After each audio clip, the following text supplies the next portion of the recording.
Good morning बच्चों। हम हैं स्टडी विद शैलेंद्र और हम बात कर रहे हैं R S Agarwal math solutions की। इस वीडियो में हम डिस्कस करने वाले हैं सिंपल इंटरेस्ट का बेसिक कॉन्सेप्ट। क्लियर है? तो चलिए देख लेते हैं। तो क्या है बच्चा कि हम इस वीडियो में डिस्कस करेंगे सिंपल इंटरेस्ट का बेसिक कॉन्सेप्ट कि सिंपल इंटरेस्ट एक्चुअल में है क्या, प्रॉपर्टी क्या है इसकी। राइट, देखिए सिंपल इंटरेस्ट को हम साधारण ब्याज भी बोलते हैं। क्या बोलते हैं बच्चा? सिंपल इंटरेस्ट को हम साधारण ब्याज भी बोलते हैं। क्लियर है? ये लिख दिया हमने, साधारण ब्याज। ये देखिए डेली लाइफ से जुड़ा हुआ चैप्टर है तो काफ़ी आसान होता है क्योंकि ये जो है प्रैक्टिकल चैप्टर होता है आपके लिए, है ना। तो देखिए इसमें कुछ टर्म्स यूज़ होंगे, वो टर्म्स आप देख लीजिए। टर्म्स कौन कौन से होंगे? एक होगा आपका क्या? मूलधन। एक होगा आपका क्या? दर। एक क्या होगी? एक क्या होगा आपका? समय। और क्या होगा बच्चा? और होगा आपका ब्याज, जैसे हम बोलेंगे साधारण ब्याज। और एक होगा आपका क्या? मिश्र धन। ये इतने सारे जो टर्म्स हैं वो यहाँ पर यूज़ होंगे। क्लियर है? देखिए इनकी थोड़ी थोड़ी सी डेफिनेशन समझ लेते हैं और बाकी हम जो है इसको जो है एग्जाम्पल के थ्रू समझने की कोशिश करते हैं सभी टर्म्स को। क्लियर है बच्चा? अब देखिए बच्चा मूलधन क्या होता है? मूलधन इट मीन्स आप इसे बोलेंगे प्रिंसिपल। प्रिंसिपल तो ये क्या होता है? मूलधन क्या होता है बच्चा? मूलधन होता है, इसे हम प्रिंसिपल बोलेंगे। ये होता है उधार दी गई राशि। क्या होता है? उधार दी गई राशि। ये क्या कहलाती है बच्चा? ये कहलाती है आपकी मूलधन। और ये कहलाता है आपकी, इसे बोलते हैं हम रेट। ये क्या होता है बच्चा? ये होता है कि आपने प्रति 100 रुपये पे कितना आपको वापस चाहिए, रिटर्न चाहिए, वो जो होता है वो क्या कहलाती है? आपकी रेट कहलाती है। जैसे कि सपोज यहाँ एग्जाम्पल लिया कि हमने बोला कि हमारी rate of interest 10% per annum है। ठीक है, रेट ऑफ इंटरेस्ट कितनी है बच्चा? 10% पर एनम है। तो इसका मतलब क्या है कि जो हमको 100 रुपये पे क्या चाहिए, एक साल में 10 रुपये चाहिए। तो ये क्या कहलाती है? आपकी रेट ऑफ इंटरेस्ट कहलाती है। क्लियर है? तो ये दर हो गई हमारी। समय की बात करते हैं तो समय क्या होता है? समय को टाइम बोलेंगे हम। ये क्या होता है? राशि कितने समय के लिए उधार दी गई है, राशि कितने समय के लिए उधार दी गई, उधार दी गई। अब इस राशि को जब हम किसी एक फिक्स रेट पर किसी पर्टिकुलर समय के लिए देंगे तो उसके बदले में हमें क्या मिलेगा? एक मिलेगा प्रॉफिट। क्या मिलेगा? हमें मिलेगा प्रॉफिट। तो जो प्रॉफिट मिलेगा वही आपका क्या कहलाएगा? ये जो प्रॉफिट होगा वही आपका क्या कहलाएगा?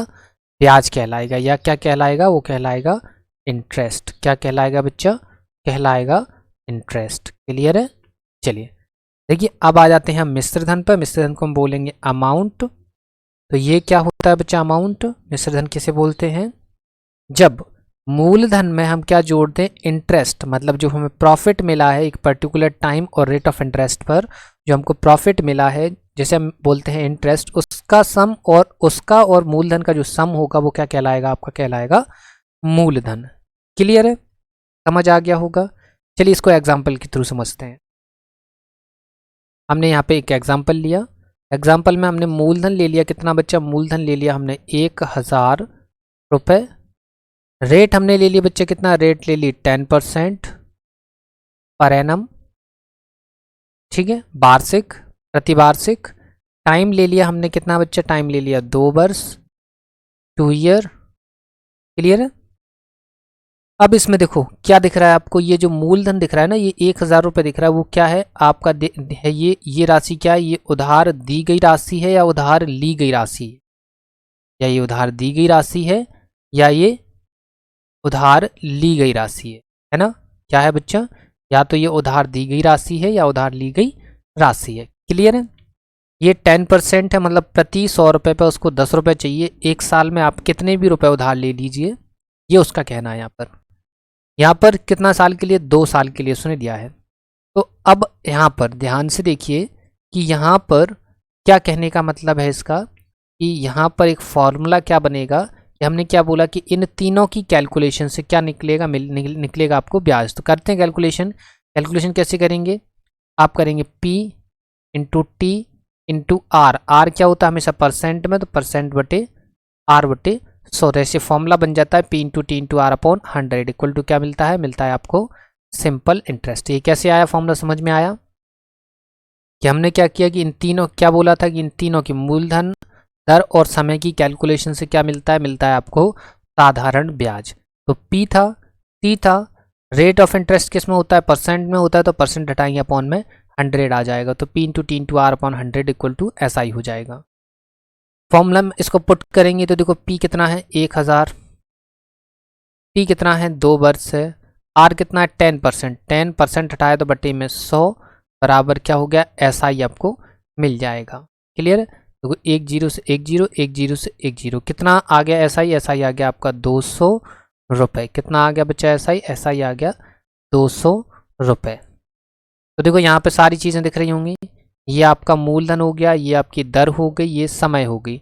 मूल 10,000 रुपये को उसने 10% वार्षिक सालाना ब्याज पर 2 वर्ष के लिए दिया। तो इनको कैलकुलेट करने पर हमको मिलता है साधारण ब्याज, 200 रुपये साधारण ब्याज मिल गया, ये मिल गया। अब आता है मिश्र धन। मिश्र धन क्या होता है कि जब हम क्या मूलधन में, मूलधन 1000 है, मूलधन में क्या ब्याज जोड़ दें, ब्याज कितना है 200 रुपये, तो हमको जो वैल्यू मिलेगी यहाँ पे कितनी 1200 रुपये जो वैल्यू मिली है वो क्या कहलाएगी आपकी मिश्र धन। क्लियर है बच्चा, समझ आ गया होगा, काफ़ी आसान सा है।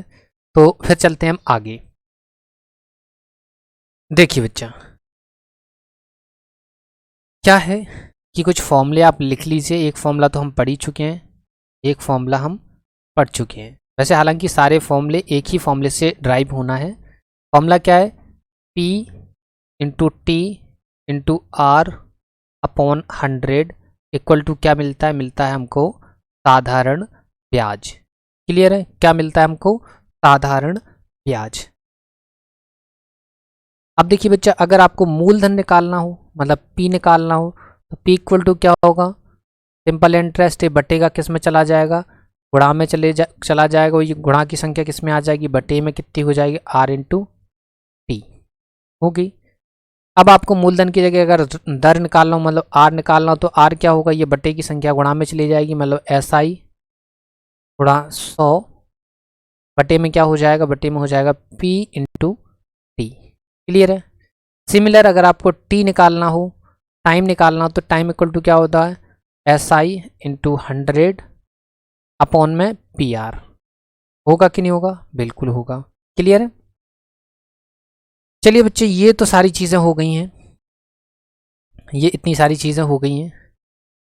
अब हम बात कर लेते हैं किसकी, कुछ और चीज़ों की। क्या कुछ और चीज़ है कि कुछ याद रखना है आपको, है ना, लर्न करना है कुछ चीज़ें। ये भी हालांकि लर्न करने वाली ही चीज़ है, ये भी आप याद करिए।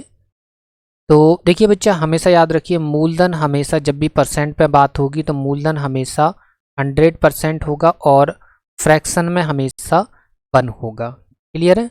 मूलधन की जब भी बात होगी, मूलधन परसेंट में हमेशा 100 होगा और फ्रैक्शन में हमेशा 1 होगा। क्लियर है। चलिए आगे देखिए बच्चा, सेकेंड बात आती है, अगर SI परसेंट हमको फाइंड करना है, सिंपल इंटरेस्ट परसेंट, तो सिंपल इंटरेस्ट परसेंट होता है आपका R इंटू टी। ये आपको कुछ छोटे छोटे फैक्ट्स आपको याद रखना होगा, R इंटू टी। अब अगर आपको फाइंड करना है क्या, मिश्रधन प्रतिशत, मिश्रधन प्रतिशत। मिश्रधन प्रतिशत क्या होता है बच्चा, मिश्रधन क्या होता है P प्लस आई। मिश्रधन क्या होता है P प्लस आई। तो मूलधन के लिए हमने क्या बोला, मूलधन होगा हमेशा 100% और इंटरेस्ट क्या होगा, इंटरेस्ट परसेंट क्या होगी R इंटू टी।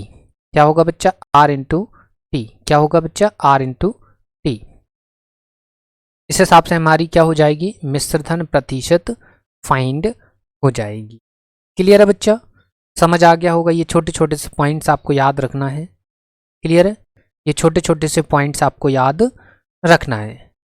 क्लियर है? ये छोटा सा इसका बेसिक कॉन्सेप्ट था सिंपल इंटरेस्ट का, जो हमने आपको बताने की कोशिश करी है। देखिए बच्चे, यहाँ पर लास्ट में एक पॉइंट आपको बताते हैं कि आपको छोटा सा एक पॉइंट याद दिला देते हैं। क्या है कि आपने चैप्टर पढ़ा होगा प्रॉफिट एंड लॉस। पढ़ा है प्रॉफिट एंड लॉस? बिल्कुल पढ़ा होगा प्रॉफिट एंड लॉस। तो इस प्रॉफिट एंड लॉस में आपने इस लॉस वाले वर्ड को हटा देना, इस लॉस को हटा देना, बचा आपका प्रॉफिट। ये जो प्रॉफिट है यही आपका इंटरेस्ट है, यही आपका क्या है बच्चा? इंटरेस्ट है। ये कौन सा? दोनों इंटरेस्ट है। यही कंपाउंड, इसी से कंपाउंड इंटरेस्ट फाइंड हो जाता है और इसी से सिंपल इंटरेस्ट फाइंड हो जाता है। क्लियर है? इसको हम यहाँ पे ज़्यादा ब्रीफ में डिस्कस नहीं करेंगे। हालांकि अगर हम इस पर लेक्चर क्रिएट करना चाहें तो ईजिली हम बनार तक इसको डिस्कस कर सकते हैं और एक दूसरे से रिलेट कर सकते हैं कि प्रॉफिट एंड लॉस और सिंपल इंटरेस्ट और कंपाउंड इंटरेस्ट एक दूसरे से कैसे रिलेट होते हैं। इनके क्वेश्चंस कैसे कंपाउंड इंटरेस्ट के क्वेश्चन प्रॉफिट लॉस में जा सकते हैं, कैसे सिंपल इंटरेस्ट के क्वेश्चन प्रॉफिट लॉस में जा सकते हैं, और कैसे प्रॉफिट लॉस के क्वेश्चन सिंपल इंटरेस्ट में आ सकते हैं। लेकिन याद रखना, जब भी इंटरेस्ट की बात होती है, लॉस वर्ड जो होता है वो हिडन हो जाता है, हाइड हो जाता है। यहाँ इसका कोई यूज़ नहीं होता। यूज सिर्फ किसका होता है? प्रॉफिट का होता है। क्लियर है? लेकिन हम यहाँ पे इसको ज़्यादा डिस्कस नहीं करेंगे क्योंकि ज़्यादा कन्फ्यूजन हो जाएगा। ये सारी चीज़ें उस दौरान डिस्कस करने में ज़्यादा अच्छा लगेगा जब हम क्या पढ़ रहे होंगे, जब हम पढ़ रहे होंगे अपनी क्या स्पेशल अर्थमेटिक सीरीज़, है ना। स्पेशल अर्थमेटिक की सीरीज जब हम पढ़ रहे होंगे तो उस दौरान ये सारी चीज़ें डिस्कस करेंगे। लेकिन फ़िलहाल के लिए जब हम RS अग्रवाल की मैथ का जो मैथ के जो हम सॉल्यूशन पढ़ रहे हैं ना, RS अग्रवाल मैथ के जो सॉल्यूशंस हम पढ़ रहे हैं उनके लिए इतना ही डेटा इनफ है, इतना ही डेटा इनफ है। क्लियर है बच्चों? उम्मीद करते हैं ये सेशन आपको पसंद आया होगा, समझ भी आया होगा। तो अगर आपको समझ आया है, पसंद आया है वीडियो, तो वीडियो को लाइक ज़रूर करिए, वीडियो को शेयर करिए और चैनल को सब्सक्राइब करना नहीं भूलिए। चैनल को सब्सक्राइब जरूर करिए। क्लियर है बच्चों? तो मिलते हैं आपसे नेक्स्ट वीडियो में, तब तक के लिए धन्यवाद।